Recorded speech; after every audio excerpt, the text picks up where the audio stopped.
Today we're going to talk about the unwieldy sword.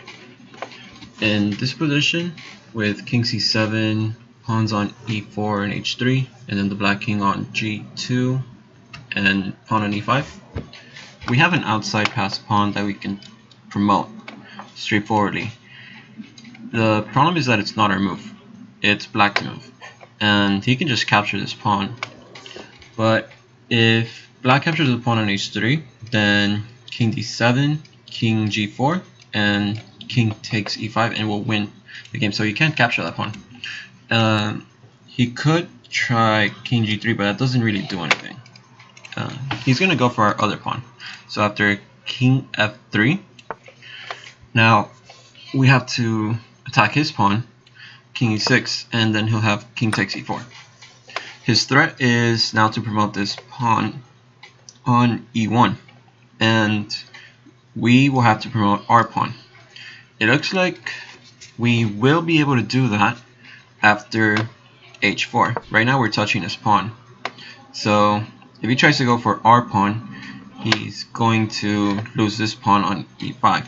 So for example, if he tries king to f5, then we don't play h5 because he'll play e4, and he's in the square of our pawn, but we're not in the square of his pawn, so we'll lose the game. Instead, after king f5, we just play king d5, keeping up with the pawn staying in its square. And now the threat is to promote this pawn and take his. So he's going to play e4. Again, we can't keep pushing our pawn forward because he'll capture our pawn and we won't capture his. So we have to keep up with his pawn. For example, if we tried h5, he'll just play e3 and that pawn is gone. So we have to play king to d4, and then he'll play king to f4. Now that looks like it just gives us a free trip to promotion. For example, after e3, and after h6, e2, h7, queens, it looks like it's going to be a draw, but you have to watch out for when your rook pawn is on the same diagonal. As we saw in the last video, we have a skewer, and that's something to watch out for when you're in these types of positions, when you're queening a rook pawn, or when you have a knight pawn and you're on c4, like g8, c4, and then you have queen b2. Like, you have to watch out for these skewers when you queen at the same time. So we can't play h6 because e2, h7, e1 queen, h8 queens, and then queen a1 check. And here it is in action. a6, e2, 7, queen, and then queen a1. We have to move out the way like in Searching for Bobby Fischer, and then we lose the queen. So we have to keep up with the pawn.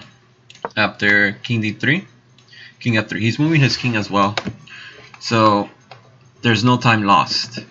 As long as he's moving his king, his pawns aren't getting any closer to promotion, since you can only move one piece at a time, or a pawn at a time. So after king f3, now we can promote h6, e2, h7, queens, and we've avoided the skewering trap. There's no skewer here. So that's what happens when the black king plays king to f5. If the black king tries to go king f4, then we could just straightforwardly play h5. And after e4, the pawns queen at the same time. h6, e3, h7, e2 queens, e2, h8 queens, e1 queens, and it's a draw. So he can't play king f4 either. So that's basically the two variations. He can try to go for our pawn, or he could try to promote his pawn straightforward. But you know, this pawn right here, it's used as a deflection tool to attract the unwieldy sword, and it's a very powerful pawn when you have it on the outside, because the king has to run all the way to the outside, and that leaves us in the middle. And as I've talked about before, in The King is a Shield, that a king in the middle makes all of the enemy pieces go around it because of the barrier that it creates. In this case, it's the black king. Like, it's creating a barrier. So because of this barrier, we have to actually, because we could just keep it with the pawn on king d5, but that's an illegal move because of the barrier. We would be landing in lava. So we can also, instead of playing h4, we can play king c5. And now, just like before, there's two variations. We can, black king can play king f5 or king f4.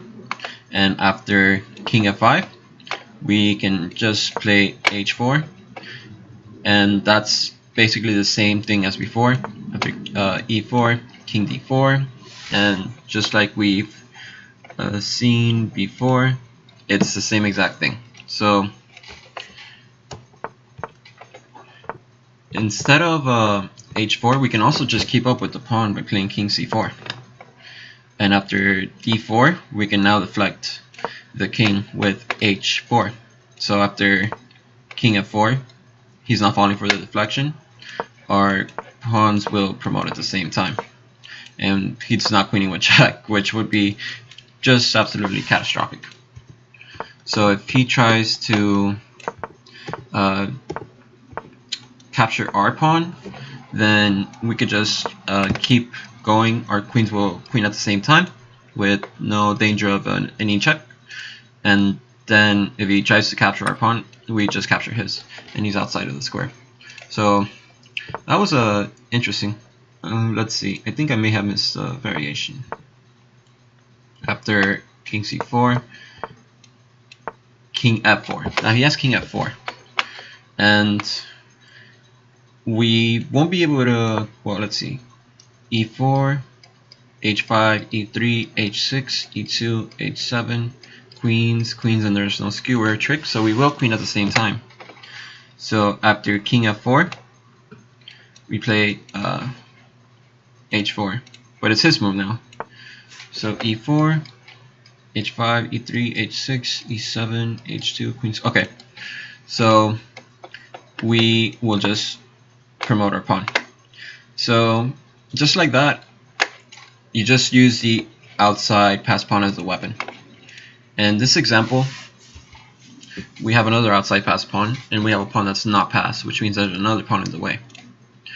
And we could just straightforwardly just push this pawn to h6, but there's a technicality. When he captures here, we capture his pawn, sure, and then we can just capture his pawn. But there's a slight problem, is that after a6, king takes a6, king takes c6, king a5, and king d6, king b4, he's going to go after our pawn. Right now we are 4 moves away from h6 where the pawn lands, and he's 4 moves away from f3, and so it looks like he's going to be able to capture this pawn, and we won't be able to protect it because we're 2 ranks away, and he's only we're 2 squares away from the pawn to protect it, and he's only 1 square away from capturing it, so that variation doesn't work. And alternatively, if we try to play g4 now to avoid that problem, we have this position king b4, and you can see the similarities between the kings and the pawn.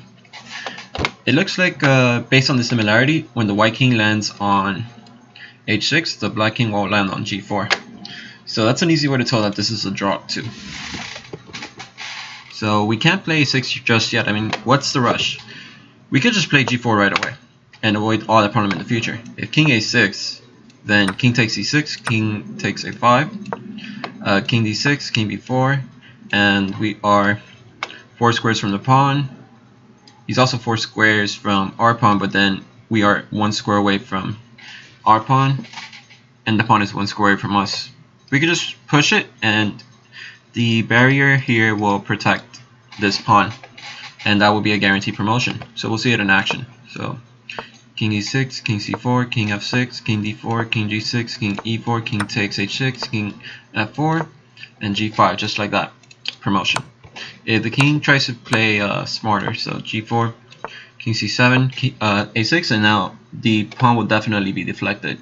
The pawn will definitely deflect black king. There's nothing that the black king can do. The pawns can't move, so king b8. Now we have a very dangerous passed pawn, and so after king a7, king d6, king takes a6, and 4 squares. Is going to be on e6 or possibly e8, and that's definitely win no matter what, because after king h7 we have a guaranteed promotion. And now we have this position where we have no passed pawns at all, but we can still use a pawn to push it in the way, just like we saw in the very first video, square of the pawn. So we can't move our king. If we move our king to e5, then he moves his king to c6, and then king to d4, and he just moves king to c7, and then basically the game is just going to go in circles. But what we can do to ensure the win is we can just play c6, and what this does is it breaks the barrier. So after c6, because the king can't take the pawn, it's illegal, then we play king to e5, and now what that does is it forces the king to move one of his pawns. If not, we'll just push the h pawn forward. So that was our threat. So he's going to play h4, we're going to play c5, and he's going to play king to e7. It looks like that there's a barrier here and we're never going to be able to cross it. But our threat is after king f5, king f7, king g5, king g7, our threat is to take this pawn. So there's nothing that black can do to stop that, since we also have a barrier of our own. So after king takes h5, king to f6, then king to g4, king to e5, h4, king to d5, h5, king to c5, h6, our pawn's going to promote. So instead of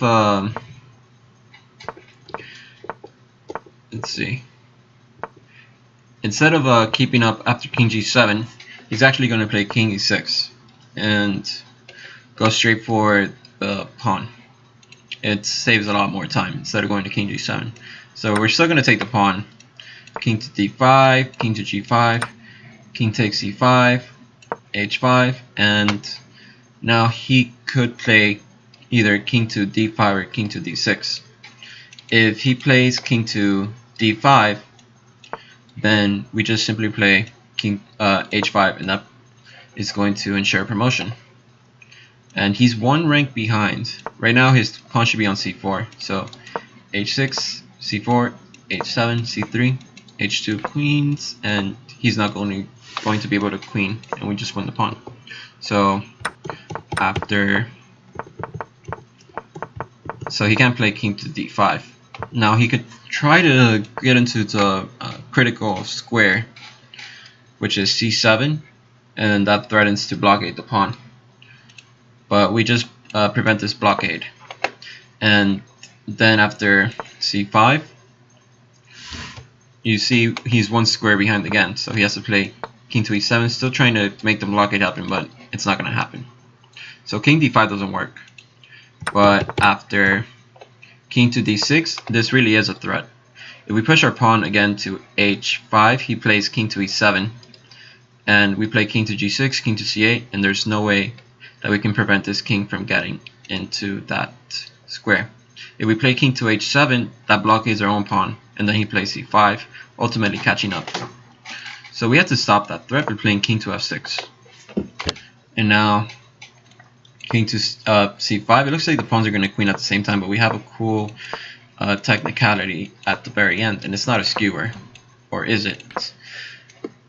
The pawn's queen, so after king d6, king f6, c5, h5, c4, h6, c3, h7, c2, h8 queens, c1 queens, we have queen d8 check, pushing the king backward. to either king c6, c5. It's the same thing. King c5 and then queen c7, and we have another skewer. So that's the second skewer to watch out for. So if you enjoyed this video, make sure to give it a like.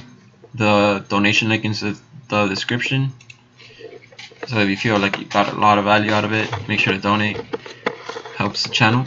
And that's it for the Unwieldy sword. It's just using pawns to deflect it from defending. So it just wants to attack the pawns, but that's not going to end well. And sometimes there's nothing you can do to stop it. So I'll see you in the next video.